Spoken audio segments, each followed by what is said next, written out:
3, 2, 1. New York, NY.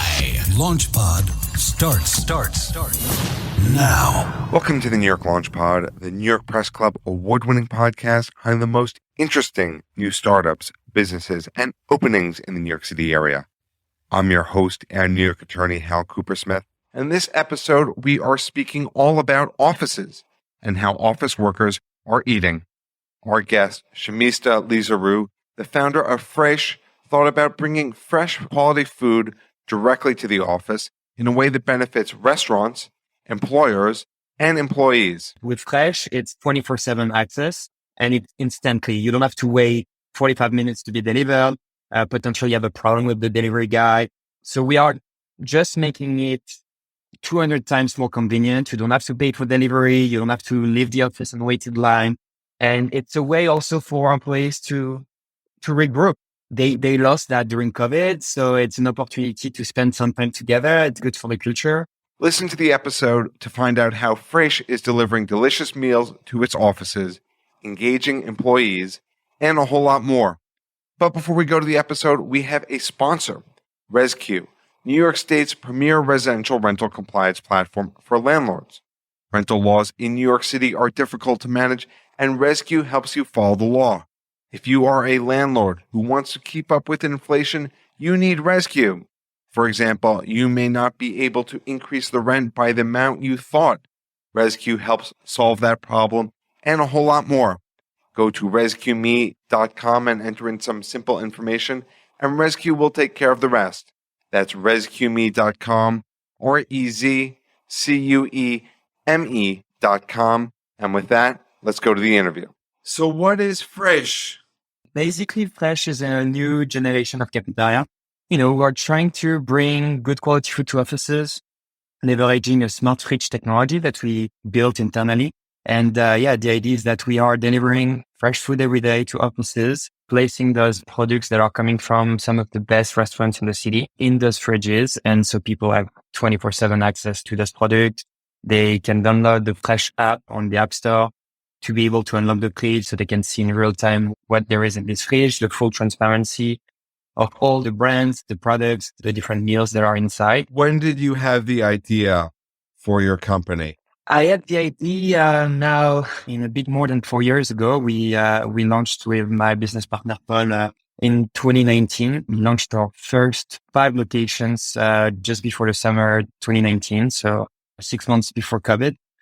Good sense of timing for us. But before that, I was working with the founder of Le Pain Quotidien, LPQ, the bakery chain. And I came to New York to work with this guy. He was kind of my mentor, and I've been working with him for more than a year.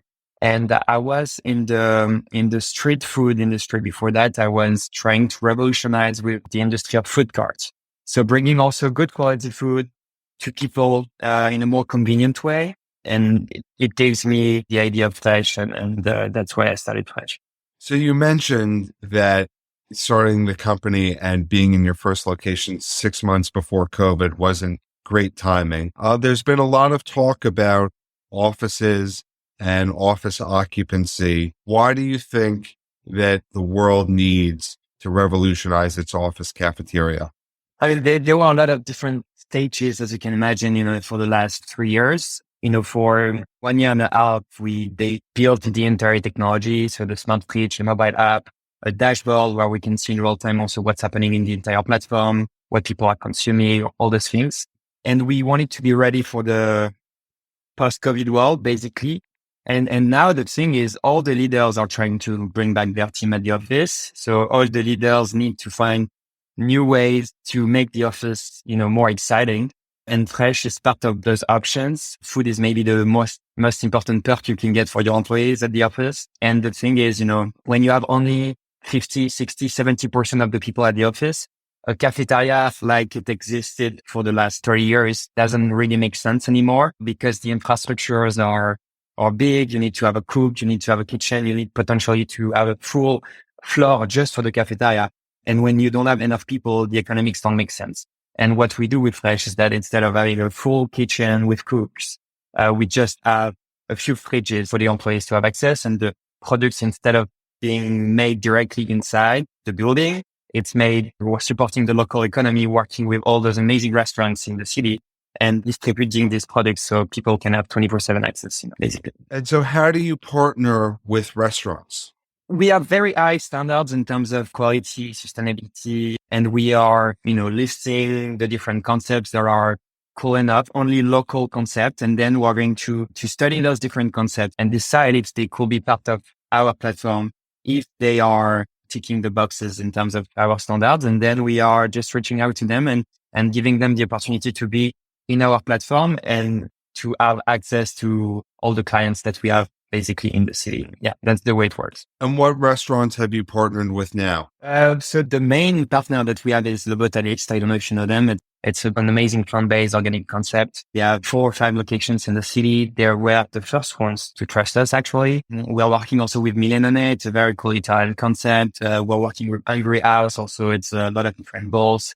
And the idea is to, we don't want to have thousands of brands in the portfolio. We just want to have some of the best food concepts of New York. And we want to have the best for every types of cuisine. So there is enough diversity basically for the employees to be excited to come to the Fraîche every single day. We have options for any moments of the day. So we have lunch options, dinner options also if you want to stay late at the office and you need something to eat. And then we have a couple of snacks and beverages. And again, the idea is to answer the needs for any moments of the day. And what are the economics? Who pays for it? Is it the employee or the employer? So at the moment, all the clients that we have, all the companies that we're working with are subsidizing the food for the employees, at least partially. So it doesn't mean they're going to pay for everything that is in the fridge, but they can give credits to their employees like a stipend, basically. So they can give $5, $10, $20 a day to use at the Fraîche fridge for their employees. We call that the Fraîche credits. Every morning on your mobile app as an employee, you're going to receive your credits. If let's say the example is $20 a day, you don't have $100 a week. You have $20 a day, which is very different because if you don't use it, it goes back to zero. And at the end of the month, we're going to reconcile what has been used by the employees and we're going to charge the company for what has been used by the employees. And then there is a service fee also paid by the company to have access to the platform, to have the mobile app for all the employees, the smart fridge refilled every day with the curation of products, all those things. And if the employees are going above the credits that is given by the company, they are going to be charged directly on their credit cards. And in the locations which you're in right now, how has employee reception been? I imagine you must have some data on this. Yeah, of course. I mean, we have different sorts of clients at the moment in the financial services world. We are also big in the luxury industry because they really want to take care of their employees as much as possible. And in those industries also, they really want to have as much employees back at the office.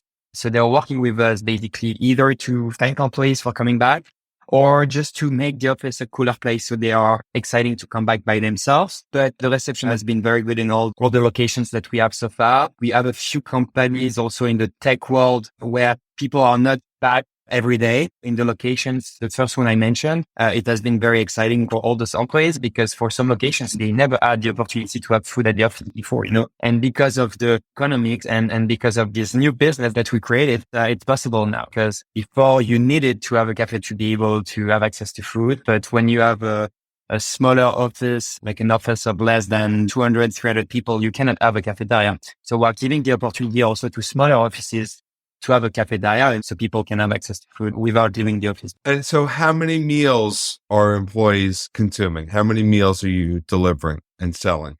Yeah, we have 12 locations at the moment, approximately average a bit less than 100 meals per location. So yeah, close to 1,000 meals a day, something like that. So we'll be 5,000 to 7,000 a week. That is a lot of meals. How are you stocking and delivering? Who's responsible for all of this and quality control? We are doing that internally, the quality control. We are working with a partner that is coming to the hub to pick up food every morning and deliver that to all those locations. We are doing that with electric cargo bikes. We are very big into sustainability. Sustainability is really at the core of the business, with our packaging, with the food that we're sourcing, with the logistics, everything basically. So yeah, we have cargo bikes, electric cargo bikes going to all the locations every morning to refill the fridges. And that's coming from the restaurants or that's coming from a central hub? So we have a hub in the city, and the restaurants are either delivering us directly at the hub, or we can pick up depending on the locations. And then from the hub, we are delivering all those locations. And, the logistic is very sustainable in a way that if you compare our logistic to Uber Eats, Grubhub, all those big delivery companies, the fact is we're delivering, 50 to 100 people at a time versus them delivering one person at a time. And we are only the routes are basically the same ones every day, so it's very easy to anticipate. Yeah, big economy of scale also to be done. And how does Fraîche make money? So we're making money with the service fee that the companies are paying. We're making money with the fresh credits that the companies are paying for their employees. And then we're making money with the food that is purchased directly by the employees when they go above the credits that the companies are giving them, basically. Those are the three sources of revenue. And what if I'm a company that says, you know what, we're in New York City, and when an employee walks out the door, they have all the options that they want. In addition to that, they have options for delivery or anything else like that. What's the advantage for a company to have your vending and delivery system as opposed to giving employees a stipend on their own that they're able to use when they come into the office? First thing I will say is that it's not really true that there is that many options in New York. Actually, it's not true. It's not true. Not true at all. If you're midtown, you have like terrible options. The only good options are, sweet greens, but you have a lot of like delis and street food, but it depends on the area. So for some of the clients that we have, they don't have that many options around. Then regarding the delivery, the main difference is that with Fraîche, it's 24/7 access, and it's instantly. You don't have to wait 45 minutes to be delivered. Potentially you have a problem with the delivery guy. So we are just making it 200 times more convenient. You don't have to pay for delivery. You don't have to leave the office and wait in line. And it's a way also for employees to regroup. They lost that during COVID. So it's an opportunity to spend some time together. It's good for the culture. We really want all those employees to spend time together instead of leaving the office by themselves, waiting in line for 15 minutes and coming back, eating at their desk. Basically you're winning this time that you were losing in the past. And then we are creating some of the best concepts of New York. So we only have healthy, good food from good brands, accessible 24/7. That all sounds wonderful. How were you able to get more clients and tenants to use Fraîche? There are a lot of different strategies. For now, the thing is we're still a young startup, and we need as much visibility as possible. So, we're doing a lot of events, meeting as many people as possible, and we're lucky enough. Everyone is trying to support the initiative because we're trying to do something good for the employees and, with good, healthy food and in a very sustainable way. So yeah, just trying to be in touch with as much leaders as possible, as much HR as possible. The leaders are doing that for their employees. And on one side, they want to take out their employees even more than before because of, the pandemic and everything that happened in the last 2-3 years. And on top of that, they need to make their offices a very exciting place to utilize their offices that they are paying, big rent. So having an empty office doesn't really make sense. So if you have an office in New York, if you are paying rent, and you're going to continue to pay rent for the next 5 years, you need to make sure it's used as much as possible. So you need to give something to your employees, to make them again very excited to come back. And food is very important. Well, it's certainly a hot topic with bringing employees back into the office. And one of the things that we talk about is the opportunity and challenges of doing business in New York. And for your business, certainly where it's been impacted by COVID and office occupancy, could you talk about the opportunities and challenges for your business, particularly around the pandemic? When we started the business before the pandemic, we thought we had a great idea and we wanted to revolutionize again this industry of cafeteria where the technology was not the most important piece, and as all those giants didn't really invest in technology. And we wanted again to make that more flexible, more convenient. But the thing is now, after the pandemic, it makes even more sense because as I was telling you at the beginning, all those companies need more flexibility in general because the occupancy is different. So they need more flexibility with their services. So they don't want to have a 5-year commitment. They want to make sure, the food service is flexible. Yeah, for us, the market is insanely big because we can work with any offices of more than 40, 50 people, basically. Where a cafeteria, you need at least, 300, 400 people. So the market is way bigger. So we can go to all those big offices as well and potentially work with cafeterias or at one point, win, also contracts against cafeteria. But we can, especially at the moment, work with smaller offices to give them the opportunity to have a cafeteria, which was not possible before. So New York market is very big. It's $10 billion just for lunch in New York.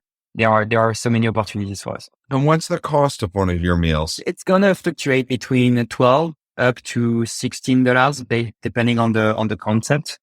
And what's the cost to an employer for all their fees? It's 1.5K up to 2.5K, depending on the size. And they are it's fluctuating basically, but cost of that monthly.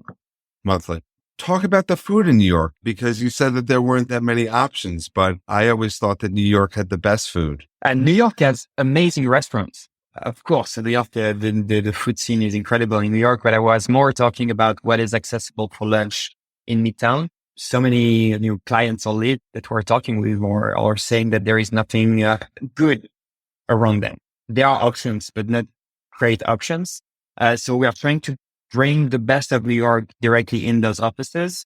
And we're trying to do it in a very transparent ways, because, a lot of concepts have good food, but they don't talk about where the food is coming from, about, farmers, where the ingredients are coming from. So we're trying to be very transparent. We're trying to be very local also, and this way have as much impact as possible in the food space. Well, that is a wonderful note to end things on. Tximista, Lizarazu, thank you for stepping onto the New York Launchpad and sharing your time with us. How do people find out more about you and Fraîche? Thank you so much, Al. We have our website. It's frache.io, FRAICHE.io. And we are pretty accessible on Instagram and LinkedIn as well. On Instagram, it's Fraîche Kiosk. You can find us there. And LinkedIn, it's going to be Fraîche as well, FRAICHE. And if you want to learn more about the New York Launchpad, you can follow us on social media at NY Launchpad. And for transcripts of every episode, including this one, you can visit nylaunchpad.com.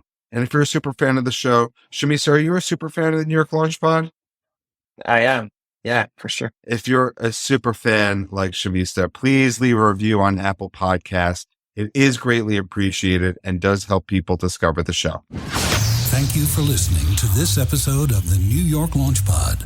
For more information, please visit nylaunchpad.com.